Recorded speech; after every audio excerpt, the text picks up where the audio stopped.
Ndoto. Kwa hiyo ukioa huwezi timiza hizo ndoto zako? Ni ngumu sana. Ndoto kubwa zinahitaji ubinafsi fulani, kujitenga, kutokuwa available kila wakati, saa nyingi za kazi, safari huku na kule. Mke hawezi kubali lifestyle hiyo. Migogoro ya ndoa huua akili ya mwanaume ya ubunifu. Ndoto zinahitaji akili tulivu. Bidii ya mwanaume inahitaji focus moja. Akioa, focus inagawanyika katika mke, familia, majukumu, pia ndoto, na hapo ndoto huwa ya kwanza kupotea.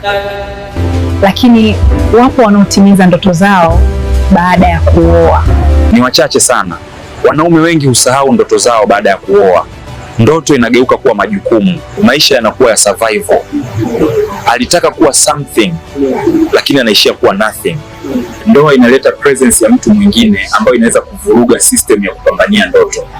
Hii ipo hata kwa wanawake. Kwa maisha ya sasa, ndoa ina faida kubwa kwa mwanamke, sababu mmeigeuza kuwa retirement plan kwenu. Maana yake nini hiyo? Wanawake wengi